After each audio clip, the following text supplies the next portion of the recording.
Hey guys, I am going to be doing a series instead of empties because I've realized that there are a lot of things in my collection that I'm not using, and not because I have a lot of things, because I do have a lot of things, I'm not gonna lie. I'm not using them because I don't like them. And an empties video can totally contain products that you do not like, but it's sort of one of those things where like they always wind up being so long and it's crazy. So instead I'm going to concentrate on trying to do these and not doing any more than like say 5 products, maybe 6. I'm literally looking at 6 products right now, so I already know I'm going to break my 5 product rule, but it's going to be products that are leaving my hands either because I've finished them completely, or they're just not for me, or they're awful and they have to, it's time they leave my possession. Possibly gonna call it Makeup Graveyard, might be something else. I might even already have given it a different title by the time I post this video. We'll see. I could just call it Bye Bye Bye, but now I have that NSYNC song stuck in my head. Nobody wants that.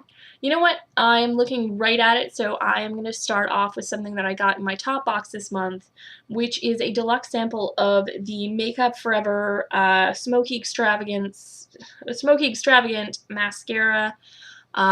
This is a mascara that Sephora was featuring in their birthday gift last year. The brush looks like this. I haven't touched this. I've literally just opened it up to show the brush now, and 2 seconds ago when I filmed my top box video.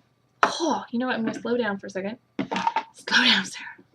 Slow down. Yeah, I literally. Oh, gee.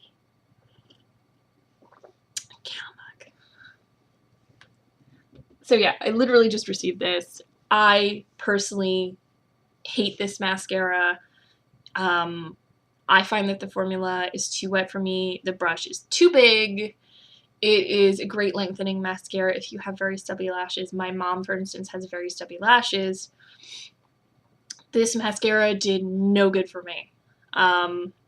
This was amazing for her. So I even wound up getting her a full size of it. It's her favorite.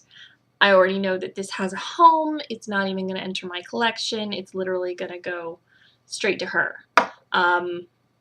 Not good for me. I also have this, I don't know, it's like a baked eyeshadow duo from the Body Shop. The color is quartz, apparently. I have tried to use this numerous times. I had it in the gym even, and it's, you know what I mean? Like it's sort of, it's powdery and like it'll swatch well-ish, but it's kind of patchy, and it's one of those things. It looks like it should go on really well, and when I swatch it on my hand, it does really well. But something happens when I try and put it on my eye, and none of this intensity comes through. I have no idea why. I've tried it with Primer Potion. I've tried it without Primer Potion. I've tried it wet, but then it won't blend nicely. My biggest issue isn't even, isn't even the majority color. My biggest issue is, in fact, what is supposed to be the crease color, which is, they don't blend really well. They're kind of chalky. It's a weird formula, and I understand why when I bought them. I bought it when it was being discontinued for, $2, and they were normally a lot more than that. I'm gonna be really honest, like, it's just, I wanted it to be the sort of thing that I would like, and like, see, it doesn't, it's so weird, because like as soon as you go to blend it, like it really, like a bunch of shit on my hand right now that's like an insane base that I would never put on my eye because then it would crease. It's just, it's so annoying. Like, that's literally the thing. Like, I would have to layer so much crap on my eye to get it to stick and be, you know, to really pop, and then it will crease. Like, it's the curse of the hooded eyes. You know, I have to be careful. I have it pretty much down to a fine science, but the amount of product that I would have to pack on my lid to make this show up and stand out in the way that I like, because it turns out that no matter how much I want to say it, I don't like subtle makeup. I'm not going to start liking subtle makeup any point in time. I mean, I can say it until the cows come home that I want to do a natural eye and like whatever, but I'm not going to do it. I'm just not. Like, the amount of times that I've tried, it's not going to happen. Yeah, like, it's so weird. Like, it looks like it should blend, and it does, but then you lose so, it's annoying. It's annoying. It's not a great product. I don't know if they canceled, you know, that because the color in particular was falling out of season, or the formula. I know they aren't making them anymore. Maybe they were better to begin with. I was expecting it to be a little more creamy. I have a couple of other baked eyeshadows. I was expecting there to be fallout, and that would have been fine, but for them to just be sort of like meh. And I think that's really the thing. It's like, there's never going to be a point in time where, you know, they're just not, it's just not me. Like, teenage me would have loved that, I think. Teenage me didn't have any makeup. And I'm a fusspot now, and I don't care if my eyeshadow is cheap or expensive, I just want it to be awesome. And for the same price, I can get an amazing duo from Essence that will knock my socks off. So yeah. I think it's also, I'm annoyed because the finish is weird. Like, it's, on my hand it looks like sort of satiny, but when I go to put it on my eyes, it's like pure matte. And not good matte either. It's not good. I got nothing good to say about it, apparently. I also have an empty, this is just a gentle cleansing shampoo, Comfort Care, Hotel. Nothing to say about this. I don't know what this is rebranded from. It was okay. I wish I knew so that I could make a decision. It was a clear shampoo. It was okay. I also have this Marc Jacobs. This is one of those, I can't remember what these are called, but if you've ever had one, I got this in the Draw the Line kit last year. I have loved this so much to the point where, like, I'm just down to the little nubbin, and it's, oh, okay, no, you know what, actually, oh, no, it broke, okay. It broke now, because I had to press so hard to get it to do anything. Yeah, it's dead. It's dead, and now I've got liner everywhere on me. It's basically, it was just getting to the point where it was drying out, so when I went to actually use it on my eye, it was tugging like crazy, but when I pushed on it hard enough to swatch it on my hand, then you can see the intensity of this is amazing. The staying power is fantastic. I really recommend this liner, and I really, really enjoyed it. It's amazing, and I can't recommend it enough. It's really, really great, and he's got a bunch of different colors out now. The only downside is I was hoping that it would come with a sharpener. It didn't. Maybe the full size does. It might do. I don't know. It's a really great product, and my genuine opinion of it is if it is less than $35, I'm probably going to get another one in a full size because it was really fantastic. It's a gel formula, but in a pencil shape. I was able to very quickly and easily get a very simple eyeliner. I'm not a master of winged eyeliner, but if I do the tape technique, I could reasonably do a facsimile of it. Also, on the eyeliner train, I have this Cynthia Rowley This is supposedly waterproof, and this is in cobalt. The color of this is pretty awesome. I am not going to lie about that, and I'm going to swatch it for you. I really like the brush. The brush is really amazing. And I had really high hopes for the formula because when it dried down when I was swatching it, it didn't budge. And then I went to actually use it on my eye the other day, and I made sure it was dry before I left the house. I did an incredibly simple eye look with this, where I basically, as far as I can remember, I just went straight in with this. I don't even know that I did any shadow. It's such a neat color. It's such a neat color, and I never do colored liner. The farthest that I branch out typically is brown, sometimes a purple. But I left my house. It wasn't even a humid day. I've been having this problem recently where my liquid liner has been crumbling off in fairly quick order. But that's only happened when it's been like 95% humidity, and the humidity has finally died off. And it was really great the other day. It was like cool and wonderful, and it had just crumbled and transferred, and it was awful, and it was everywhere, and it was not good. It was not good.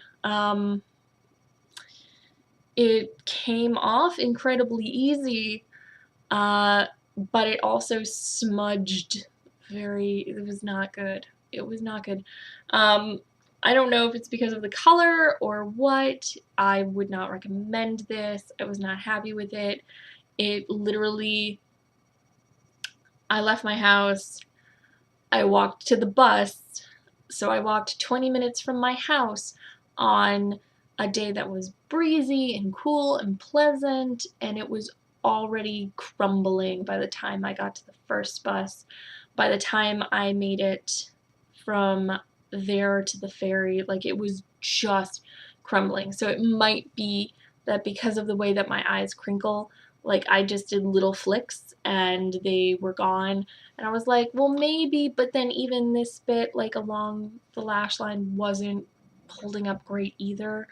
And I mean, my Kat Von D Trooper, which has been kind of like my mainstay for the last few months, I wore it to a friend's wedding, and I had the same problem where I did manage a wing.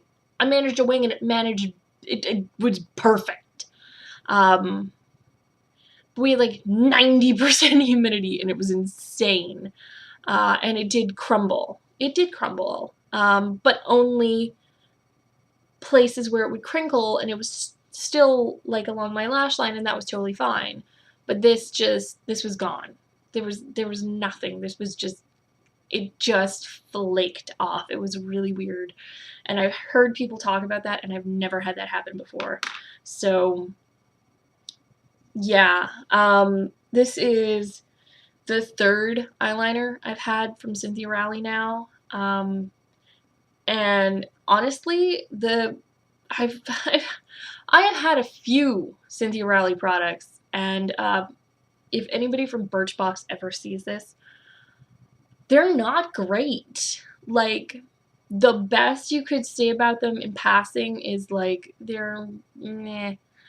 You know, like, I was really excited. I have one of the dip ones with silver glitter in it, and I was excited about that. But it's like literally so sparse in there that what is the point? If I want a glitter liner look with a black, and also it's the worst glitter because it like flakes off, it gets in your eye, and it hurts. It's not good. It is not good glitter. That will probably be in the next one of these that I do, because I'm just cleaning shit out. No time for products that I don't love. I think that's where I'm at right now. Just don't.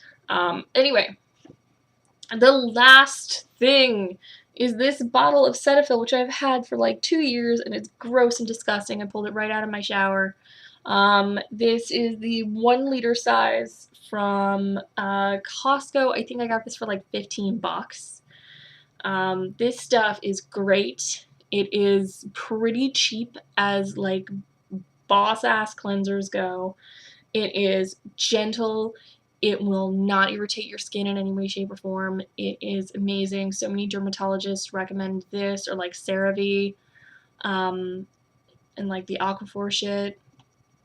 This stuff is really great. When I first got it, I kind of had a little bit of trouble with it because it's so gentle and it's so mild that, you know, it was sort of like one of those things where it didn't necessarily feel, because I wasn't really well versed in my skincare, you know, I was like, cleanser, toner, moisturizer, that was it.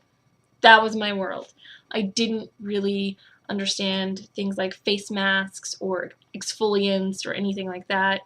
I just knew that sort of cleansers that I'd been using for years, you know, they give you that tight skin squeaky clean feel, right?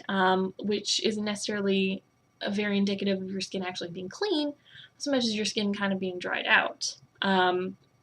This stuff is really great. You can use it with any kind of facial brush that you would like to really get that super deep clean feeling without causing your skin any undue irritation.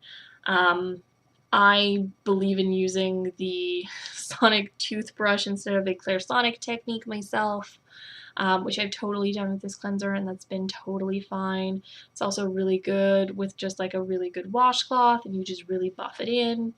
The only downside of this is that it is a cleanser. It is not a makeup remover. Do not assume that it will take your makeup off.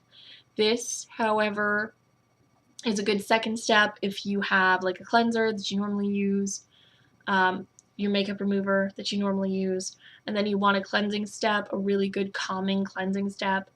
This stuff is amazing, and like I said, if you're going to be going with a cleanser, like, cleanser is one of those things where different people have different opinions.